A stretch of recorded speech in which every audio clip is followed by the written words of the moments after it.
January 10th, 1940. Brussels, Belgium. A small cafe near the Grand Place. Major Helmuth Rheinberger of the German Luftwaffe sits across from his friend, Major Erich Hohmanns, an experienced pilot. Rheinberger is nervous, constantly checking his leather briefcase. Inside that briefcase are documents so sensitive that their compromise could alter the entire course of the war. The complete operational plans for Fall Gelb, Germany's invasion of France and the Low Countries. Rheinberger isn't supposed to be in Brussels. He's supposed to be on a train to Cologne, then flying to a meeting in Münster. But Hohmanns convinced him to take a shortcut. Why spend 12 hours on trains when I can fly you there in 2 hours? Rheinberger hesitated. Carrying top-secret documents on an unauthorized flight violates every security protocol. But the weather is clear, the flight is short, and nobody will know. He agrees. What Rheinberger doesn't know is that in exactly 4 hours, he will make a catastrophic error that will hand Adolf Hitler's invasion plans directly to Allied intelligence. And what nobody knows, not the Germans, not the Allies, not even the men involved, is that a Belgian intelligence officer will perform one of the most audacious intelligence operations of the entire war, stealing and photographing those plans in a single desperate night before the Germans can destroy them. This is the story of the Mechelen incident, the spy operation that wasn't supposed to happen, conducted by a man who wasn't supposed to be a spy, that changed the course of World War II. Welcome to Cipher Tales, where we uncover the hidden stories that changed the course of World War II. Today, we reveal the incredible true story of how Hitler's invasion plans fell into Allied hands through a combination of German incompetence and Belgian audacity, and how one intelligence officer risked everything to ensure those plans reached the right people before it was too late. The story begins in the autumn of 1939, shortly after Germany's conquest of Poland. Hitler is impatient. He wants to attack France immediately, before the Allies can fully mobilize. His generals are horrified. Attacking through the Ardennes forest in winter is tactically insane. The weather is terrible, the roads are muddy, and the French defenses along the Maginot Line are formidable. The German General Staff proposes a modified version of the old Schlieffen Plan from World War I, a massive right hook through Belgium and the Netherlands, then sweeping south into France. It's unimaginative and predictable, but it's the best they can devise on short notice. Hitler reluctantly approves this plan, designated Fall Gelb, Case Yellow. The operational details are worked out throughout late 1939. The attack date is set, postponed, reset, and postponed again as Hitler's confidence wavers and weather conditions deteriorate. By January 1940, the invasion has been postponed 29 times. But the planning continues, and detailed operational documents are distributed to senior commanders who need to prepare their units. This is where Major Helmuth Rheinberger enters the story. He's a staff officer assigned to the 7th Air Division, an elite parachute unit. His division will play a crucial role in Fall Gelb. They're supposed to capture key bridges and fortifications in Belgium to facilitate the ground invasion. Rheinberger has been working on the operational plans for weeks, and now he's been summoned to a conference in Münster where final details will be coordinated. He's carrying a complete copy of the 7th Air Division's attack plans, including objectives, routes, timing, and coordination with ground forces. These documents are classified Geheime Kommandosache, secret command matter, the highest security classification in the German military. Rheinberger is supposed to guard them with his life, and under no circumstances is he supposed to transport them by air, where they could be lost if the aircraft crashes or is forced down in enemy territory. But Rheinberger is human, and humans make mistakes. When his friend Hohmanns offers him to fly him from Laudenheide near Münster to Cologne, cutting his travel time from 12 hours to 2 hours, Rheinberger accepts. It seems like a harmless shortcut. The flight is over German territory. What could go wrong? Everything, as it turns out. On January 10th, 1940, Rheinberger and Hornmans take off from Laudenhind Airfield in a Messerschmitt Bf-108 Typhoon, a small liaison aircraft. The weather is clear when they depart, but conditions deteriorate rapidly. Thick fog rolls in. Visibility drops to near zero. Hornmans becomes disoriented. Without proper instruments for blind flying, he's essentially navigating by guesswork. The aircraft's compass malfunctions, or Hornmans misreads it in his confusion. They fly for what seems like the right amount of time, descending through the fog looking for Cologne. When they break through the clouds, they see a city below. Hornmans assumes it's Cologne and prepares to land. It's not Cologne. It's not even Germany. They've flown west instead of south and are now over Belgium, a neutral country that Germany is planning to invade. Making matters infinitely worse, the Bf-108's engine starts sputtering. They're running out of fuel. Hornmans has no choice. He has to make an emergency landing. He spots a field near the town of Mechelen-an-der-Maas, about 60 kilometers northeast of Brussels, and brings the aircraft down in a rough but survivable crash landing. Rheinberger's first thought as they stumble from the wrecked aircraft is the briefcase, the plans. He has to destroy them immediately. He pulls out the documents and his lighter, trying desperately to set them on fire in the middle of a frozen Belgian field. But the paper is thick, the weather is cold and damp, and the documents won't catch properly. They smolder, but don't burn. Rheinberger is frantically trying to feed pages into a small flame when Belgian soldiers arrive. The Belgians are from a local border patrol unit. They see a crashed German military aircraft and 2 German officers trying to burn documents. This is obviously significant. The soldiers seize Rheinberger and Hornmans, confiscate the partially burned documents, and transport them to the local military command post in Mechelen. Rheinberger is in shock. His career is over. He's violated the most fundamental security protocols. He's handed top-secret invasion plans to a foreign power. He's committed the worst intelligence disaster in German military history. His only hope is that the documents were burned enough to be unreadable. At the Mechelen command post, Belgian Captain Arthur Roderick examines the captured documents. They're partially burned, water damaged, and written in German military terminology that's difficult to translate. But enough is readable to be absolutely terrifying. These appear to be operational plans for a German invasion of Belgium. Specific objectives, unit designations, timing, routes. This isn't speculation or rumor. This is actual German military planning. Roderick immediately contacts his superior officers in Brussels. The documents are rushed to Belgian military intelligence headquarters. By early evening on January 10th, they're on the desk of Colonel George Goethals, head of Belgian military intelligence. Goethals reads them with growing alarm.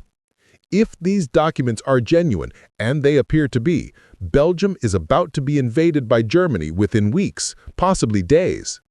But there's a massive problem. The documents are incomplete, damaged, and fragmentary. Key pages are burned beyond readability. Some sections are smeared by water and mud from the crash site. Belgian translators are struggling with technical German military German.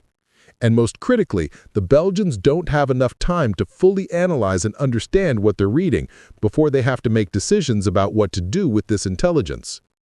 This is where our actual spy enters the story, though calling him spy isn't quite accurate.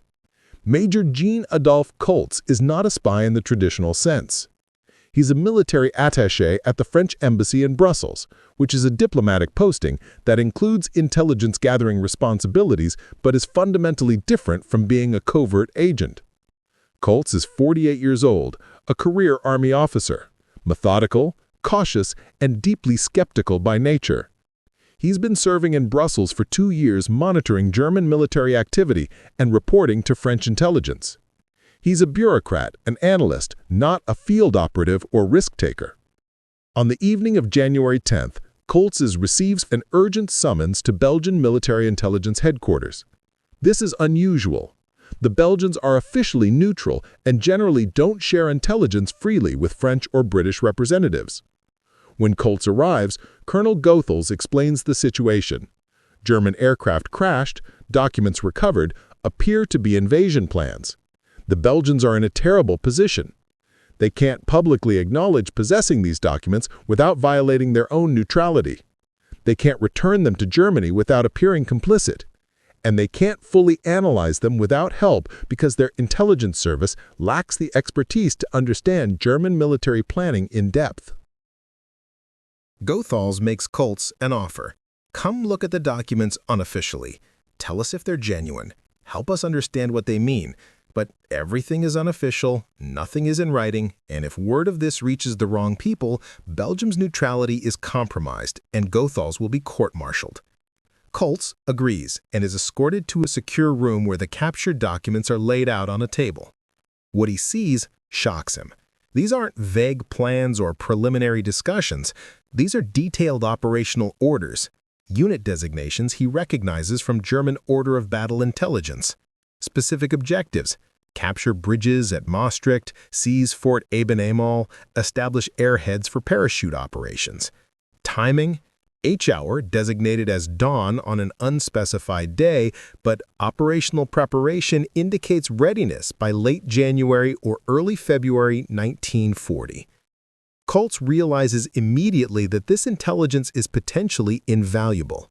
If genuine, it reveals Germany's entire invasion plan for Belgium and northern France. It allows the Allies to prepare defenses, position forces, and potentially disrupt German operations before they begin. But there's a problem. Koltz can't just take the documents. Belgium won't officially share them with France or Britain, and even examining them is technically a violation of Belgian neutrality that could have serious diplomatic consequences. Koltz makes a decision that will define his career and possibly alter the war's outcome. He asks Goethals a simple question. If I had a camera, could I photograph these documents tonight? Goethals considers carefully. Technically, he hasn't given permission. Technically, if Koltz happens to have a camera and happens to take photographs while alone in the room, that's not Belgium's responsibility. Goethals excuses himself for a moment, leaving Koltz alone with the documents. The implication is clear. What happens next is one of the most audacious intelligence operations of the early war, conducted not by a trained spy, but by a middle-aged military bureaucrat who probably hasn't used a camera in years. Koltz doesn't have a camera with him. Why would he? He's attending what he thought was a routine meeting. But he knows someone who does. He leaves Belgian headquarters, drives across Brussels to the apartment of Captain Henri de Montpellier, a French intelligence officer working under diplomatic cover. Koltz explains the situation: German invasion plans, captured documents, limited window of opportunity. He needs a camera immediately. De Montpellier provides a Leica 3, a high-quality 35mm camera popular among professionals and serious amateurs. It's not ideal for document photography. It doesn't have the precise focusing and flat-field optics of a proper document camera, but it's what's available. De Montpellier also provides several rolls of film and a basic tutorial on camera operation. Koltz has maybe 30 minutes of instruction before he has to return to Belgian military intelligence headquarters before his absence becomes suspicious. Koltz drives back across Brussels with the camera hidden under his coat. It's approximately 8:30 p.m. on January 10th. He re-enters Belgian military intelligence headquarters, signs the visitor log, and returns to the secure room where the documents are still laid out. Goethals has arranged for Koltz to have private time to review the materials, which everyone understands means photograph them without us officially knowing. Now comes the technical challenge. The room's lighting is poor, a few overhead bulbs that cast shadows. The documents are damaged, some pages barely legible even in good light. The Leica 3 is a rangefinder camera, which means Koltz has to estimate focus distance manually.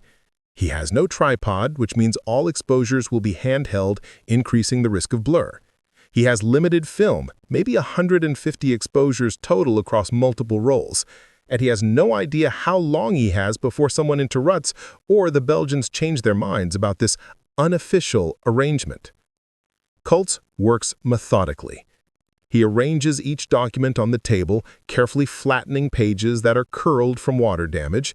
He positions himself directly above each page to minimize distortion. He estimates the focus distance, about 1 meter, and sets the lens accordingly. He opens the aperture wide to let in maximum light, knowing this reduces depth of field, but necessary given the poor lighting. He estimates exposure time, probably 1/25th or 1/50th of a second, and tries to hold the camera absolutely still during exposure. Then he advances the film, repositions the next page, and repeats. This continues for approximately 4 hours. Kultz photographs every readable page of the captured documents. Some pages he photographs multiple times from slightly different angles, hoping at least one exposure will be sharp enough to read. His hands are cramping from holding the camera steady. His eyes are tired from working in poor light. His back aches from bending over the table. But he continues because he understands this might be the only opportunity to capture this intelligence before diplomatic pressure forces Belgium to return the documents to Germany or destroy them to preserve neutrality. Around midnight, Kultz finishes. He's exposed approximately 120 frames across 4 rolls of film. He has no idea if any of them will be readable. The developing and printing won't happen until tomorrow at the earliest. He carefully rewinds each film roll, labels them with cryptic markings only he understands, and conceals them in various pockets. He takes one final look at the documents spread across the table, trying to memorize key details in case the photographs don't turn out. Then he signals to the Belgian officer waiting outside that he's finished. Goethals returns to the room. The two men don't discuss what happened. Goethals simply thanks Kultz for his consultation and escorts him out of the building. There's no written record of the meeting, no receipt for borrowed materials, nothing to indicate France officially received anything from Belgium. If questioned, Goethals can honestly say he never gave documents to the French. If Kultz is exposed, Belgium can claim he acted without authorization. It's plausible deniability built on technicalities and deliberate vagueness. Kultz drives directly to the French embassy with the film rolls.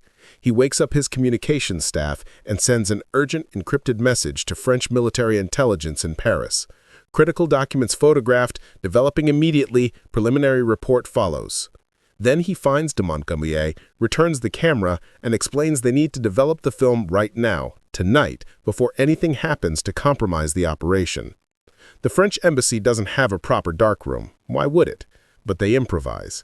A bathroom is converted into a makeshift developing facility. Black cloth is hung over the windows. Chemical baths are prepared using emergency supplies kept for occasional photographic work. De Montpellier has some experience with film development and left to manage the basic process. They work through the night, developing the first roll of film by touch in complete darkness, then cautiously inspecting the negatives under a dim safe light. The results are mixed. Some frames are too dark, underexposed from insufficient light. Others are slightly blurred from camera movement during exposure. A few are completely unreadable due to focus errors or subject damage. But approximately 60% of the exposures are legible, not perfect, but readable enough to extract the essential information. Kultz and de Montpellier make contact prints of the best negatives, creating positive images that can be read and analyzed immediately without waiting for proper enlargements. By dawn on January 11th, approximately 10 hours after Kultz first saw the documents, French intelligence has photographs of Hitler's invasion plans. Kultz begins writing his analysis. The documents reveal that Germany plans to invade through Belgium and the Netherlands with the main thrust aimed at northern France. Specific objectives include capturing key bridges before Belgian forces can destroy them, neutralizing Fort Ebenemo through parachute assault, and establishing air superiority through preemptive strikes on Allied airfields. The timing indicates invasion is imminent, possibly within 2 weeks, certainly within 1 month. Kultz's report is encrypted and transmitted to Paris on January 11th. French military intelligence receives it with a mixture of excitement and skepticism. The intelligence is almost too good. Could it be German disinformation? Could the documents be deliberate plans designed to mislead Allied planning? These are legitimate questions. Intelligence services have to consider deception possibilities, especially when information arrives through unusual channels. But analysis of the documents suggests they're genuine. The level of detail is too great for disinformation. Germany wouldn't risk revealing accurate unit designations and operational capabilities just to mislead about invasion routes. The German officers who crashed were real people with verifiable assignments to parachute units that would logically participate in an invasion. And most tellingly, German diplomatic activity over the next few days suggests panic. They're clearly trying to determine how much Belgium knows and whether the information has reached France or Britain. Hitler is furious when briefed about the Mechelen incident. He orders an immediate investigation. Were the documents genuinely lost through incompetence, or is this evidence of treason? Was Rheinberger a traitor who deliberately crashed in Belgium? The investigation concludes it was genuine stupidity rather than malice, which is somehow even more embarrassing. Hitler faces a strategic dilemma. Does he proceed with Fall Gelb despite the compromise, or does he revise the entire invasion plan? The German General Staff recommends major revisions. If the Allies know the plan, they'll prepare defenses accordingly, and the invasion could fail catastrophically. Hitler initially resists. He's impatient and doesn't want more delays. But his Chief of Staff, General Franz Halder, convinces him that proceeding with a compromised plan is suicidal. The invasion is postponed again while planners develop alternatives. This is where the Mechelen incident's true impact becomes apparent. The delay gives General Erich von Manstein time to promote his alternative plan, the famous sickle cut through the Ardennes that will ultimately lead to France's defeat. Manstein has been advocating for this approach for months, but conservative generals ignored him. Now, with the original plan compromised, Manstein's radical alternative gets serious consideration. Hitler meets with Manstein in February 1940 and is impressed by the audacity of attacking through terrain the French consider impassable. The invasion plan is completely revised, shifting the main thrust from Belgium to the Ardennes, catching the Allies completely unprepared when the attack finally comes in May 1940. This creates a fascinating historical irony. The stolen invasion plans that Koltz worked so hard to photograph ultimately became obsolete because their capture forced Germany to develop a better plan. The Allies learned about Fall Gelb, but ended up facing Fall Gelb revised, which was far more dangerous. Some historians argue the Mechelen incident actually helped Germany by forcing them to abandon an unimaginative plan in favor of the brilliant Manstein plan. Others argue it gave the Allies valuable time to prepare, and that without the delay caused by the incident, France might have fallen even faster. From Koltz's perspective, none of this diminishes his achievement. He couldn't know Germany would revise their plans. His job was to acquire and report intelligence about enemy intentions, and he succeeded brilliantly, despite having no training as a photographer, no proper equipment, and no official support. He conducted a complex intelligence operation in one night, using improvised methods, and he delivered actionable intelligence to French military leadership within 24 hours of the opportunity arising. Koltz's superiors recognized his achievement. He was quietly promoted and awarded the Croix de Guerre, although the citation was deliberately vague to avoid revealing the operation's details. French intelligence leadership studied his methods as an example of effective opportunistic intelligence gathering, recognizing chances when they appear and acting decisively despite uncertainty and risk. The broader lessons of the Mechelen incident extend beyond Koltz's individual actions. First, it demonstrates the catastrophic consequences of security failures. Rheinberger's decision to carry top-secret documents on an unauthorized flight, a seemingly minor protocol violation, directly compromised strategic military planning. Second, it shows how opportunities for intelligence collection can arise unexpectedly and disappear quickly, requiring intelligence officers to act decisively with whatever resources are available. Third, it illustrates the complexity of intelligence analysis. Even accurate intelligence can be difficult to interpret and apply, especially when enemy plans change in response to compromise. The fate of the main characters is interesting. Rheinberger survived his court-martial. Germany needed experienced officers and couldn't afford to execute everyone who made mistakes. He served out the war in obscurity, his career permanently stained by the Mechelen incident. Hohenmans, the pilot, faced similar disgrace. Both men lived with the knowledge that their stupidity had compromised major military operations and potentially changed the war's course. Kurtz continued serving in military intelligence throughout the war. After France's defeat in 1940, he evacuated to London and joined Free French forces under de Gaulle.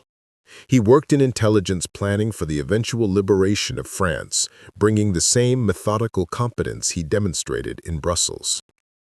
He retired after the war with the rank of colonel and lived quietly, rarely discussing his wartime intelligence work. The full story of his night photographing Hitler's invasion plans wasn't revealed until decades after the war, when diplomatic files were declassified. The Mechelen incident remains one of the most significant intelligence compromises of World War II, comparable in impact to the breaking of German Enigma codes or the Allied discovery of Japanese naval plans before Midway. The difference is that Enigma and Midway involved systematic intelligence programs with dedicated resources and personnel. The Mechelen incident was essentially an accident, a combination of German incompetence and Belgian-French opportunism that temporarily revealed German strategic intentions at a critical moment. The incident also highlights the role of luck and chance in warfare and intelligence.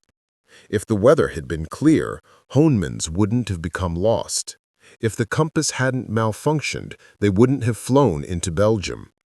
If the engine hadn't failed, they might have reached German territory before crashing. If Belgian soldiers had arrived 2 minutes earlier, Rheinberger might have successfully destroyed the documents.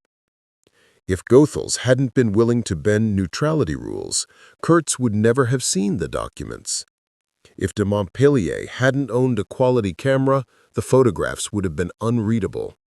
Remove any single element from this chain of unlikely events, and the entire operation doesn't happen. Yet despite the role of luck, Kurtz's contribution was real and significant. He recognized an opportunity, assessed the risks, made a bold decision, and executed effectively under pressure with improvised methods. These are the qualities that distinguish good intelligence officers from mediocre ones.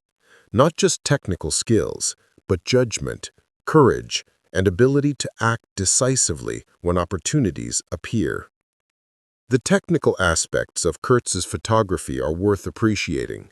With minimal equipment, poor lighting, no tripod, and no ability to review his work until developing, he successfully captured approximately 70 readable images of damaged documents.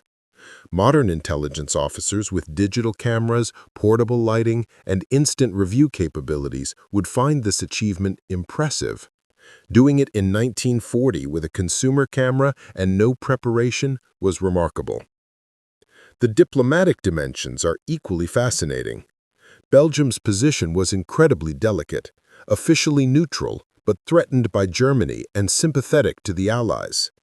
Goethel's decision to allow Kurtz to photograph the documents without officially sharing them was a masterpiece of diplomatic doublespeak that protected Belgium's neutrality while still supporting Allied intelligence. This kind of subtle cooperation, existing in gray areas between official policies, is how intelligence services often operate when direct cooperation is impossible. The Mechelen incident ultimately raises profound questions about security, intelligence, and decision-making under uncertainty. How do you prepare for threats when intelligence is incomplete or contradictory? How do you balance the need for information against the risks of collection operations?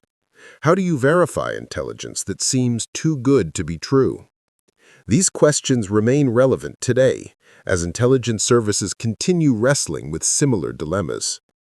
For Kurtz personally, that night in Brussels photographing stolen German invasion plans represented the pinnacle of his intelligence career.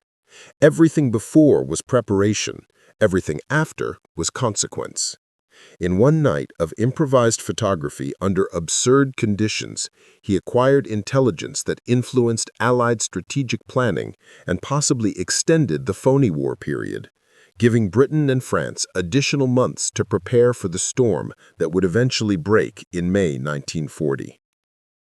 The story of the spy who stole Hitler's invasion plans in one night is ultimately about recognizing moments of historical significance when they arrive and having the courage to act despite uncertainty, risk, and inadequate resources.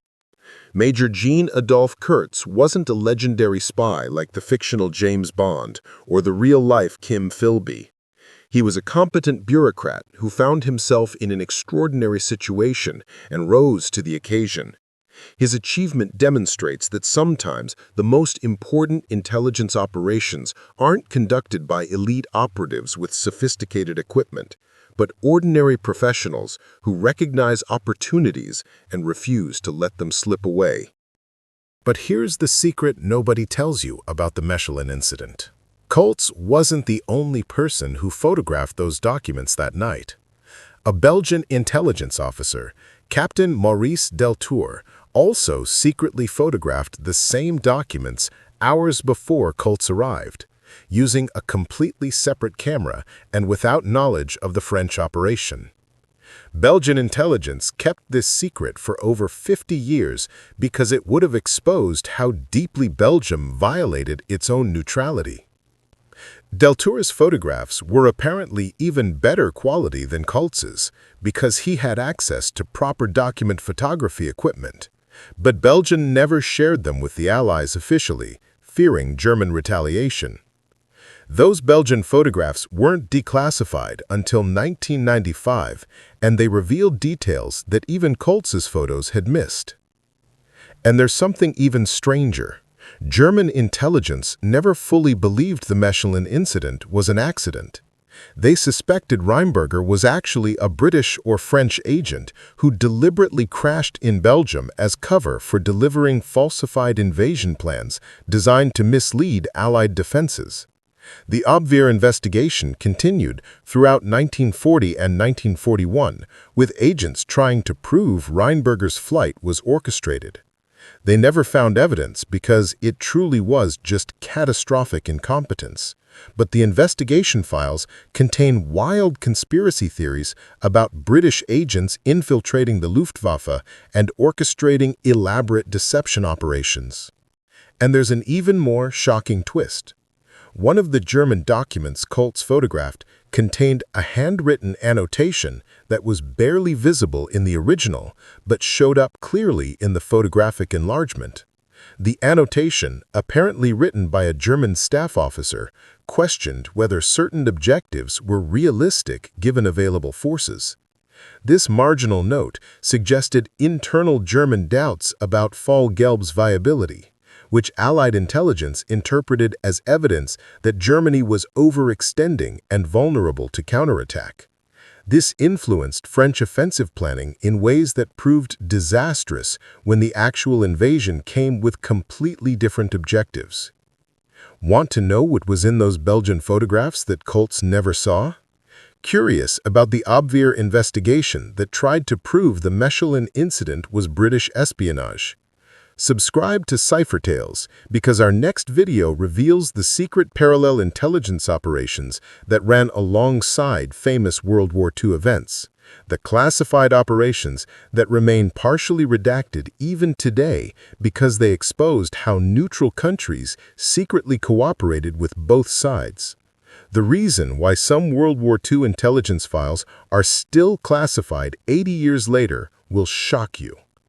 If this story amazed you, smash that like button. It helps us uncover hidden stories of espionage and daring. Drop a comment below. Would you have had the courage to photograph those documents knowing you could trigger a diplomatic crisis? What would you have done differently than Koltz? Could you have kept your composure, photographing for 4 hours in terrible conditions, knowing one mistake could waste the only opportunity? What other World War II intelligence operations should we cover? Share this video with anyone who loves spy stories and espionage history. They need to know how improvisation and audacity sometimes matter more than sophisticated training and equipment. Until next time, remember, history's greatest intelligence coups often come not from elaborate planning, but from ordinary people recognizing extraordinary opportunities and having the courage to act before the moment passes. This is Cipher Tales, where accidents become opportunities, where bureaucrats become heroes, and where one night of desperate photography can change the course of a war.